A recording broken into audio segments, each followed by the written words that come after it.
So, and we've got the project funded. So that's really positive, and I'll get into it in a little bit more detail in a minute. But what I sense here is a very interesting thing, and that's real hope.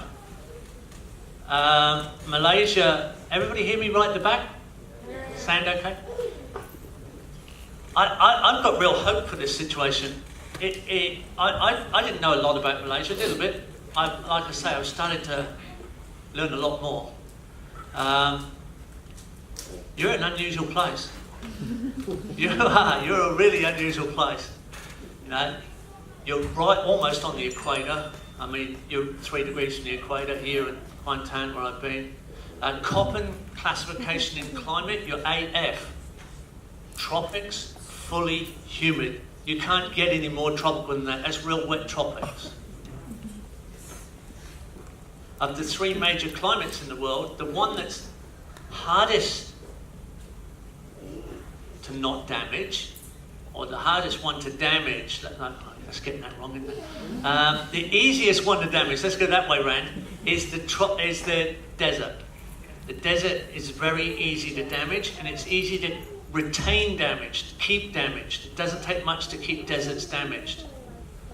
The next easiest to damage is this one, the tropics.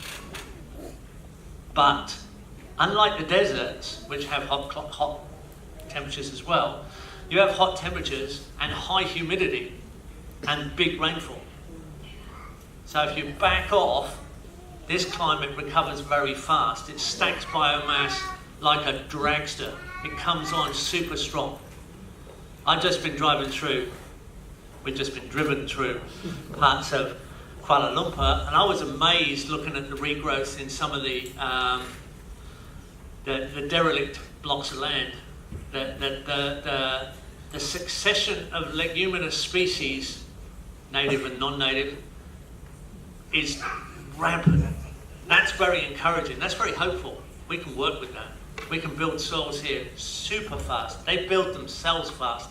And if we move with that system the right way, we come back out of degraded landscape very, very quickly. That's good news, because there is a little bit of degraded landscape out there, to put it mildly. But obviously that leaves one climate left, which is the one that's the most resilient to damage, and that's the cool to cold humid. It has a winter. It has a fresh, sterile start every spring. It naturally has deeper soils. Your soils are not deep, your soils are very shallow. Tropical soils are very shallow. But it's very interesting that you have a very modern system here. You've modernized extremely fast.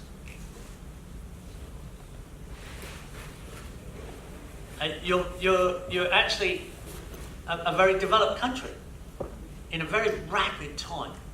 That has its disadvantages, but it has its advantages. Look, most of that's been about fossil fuel exploitation and mineral exploitation and things like that.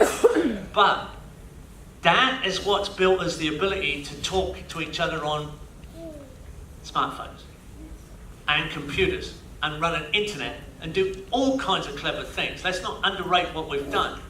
We've just literally been tool makers for 10,000 years. We started with agriculture, which allowed us to settle, and then we started to make different tools to our advantage. We weren't thinking about the disadvantages that happen from making tools. And the more sophisticated a tool, the more consequences of damage are then created. And we can't foresee the potential of the damage created from modern tools today. But it's got us where we are now, and we can communicate. We're in the information age. We can pass the good knowledge and all the trash around as well, but we can pass the good knowledge. And more people are obviously concerned. And we can pass the information about the problems around it. Of course, there's stacks of problems out there, layers and layers and layers and layers and layers of potential problems. So here you are, right, in modern Malaysia. Now, I understand come the Eid festival after Ramadan, Kuala Lumpur just about empties, I hear. And everybody goes back to their villages. Why? Because obviously you're still connected to your original villages. And you have, I understand, up to and beyond 4,000 ethnobotanical links to this environment. That's absolutely astounding. And they're still being classified. They're still being numbered, and you know, we've become fanatics about numbering and percentifying and counting and naming everything. You realise we actually discovered 3,030 new plants and trees last year?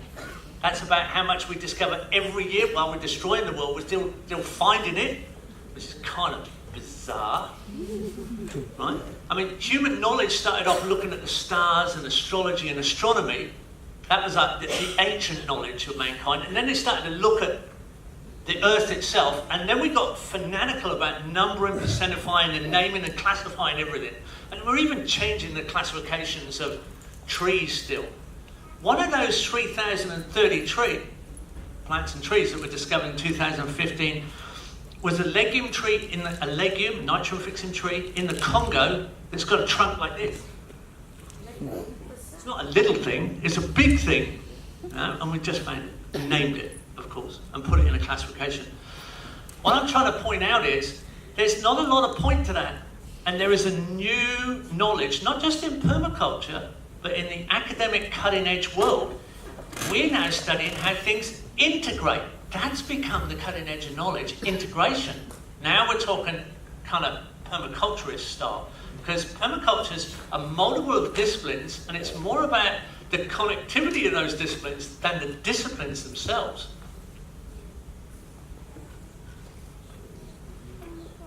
Now, so to connect the problem we've got with the solution that we need in a short amount of time that you've modernised, we've got an interesting scenario. While we've got the energy to do it, now you're not just going to drop fossil fuels straight away, and you're not going to drop modern systems straight away. But the sensible thing to do is to use that potential, use that technology, use the internet, use and start to conserve the energy you have while you have it and not waste it, and use it for the greater good. And the greater good is intentional design. And intentional design is intending to design our way out of this damn mess we're in. Because we're in a mess. Do you realise that Morocco just banned plastic bags? Morocco's going to be a plastic bag-free country. That's pretty incredible. That was a little bit of Facebook news I got this week. I've got to find all kinds of news items for my Friday 5 thing I've started. It's kind of made me a Facebook researcher, internet researcher for interesting things to pass around. But that's all we're doing anyway, is passing interesting things around. So there's some very interesting potential here.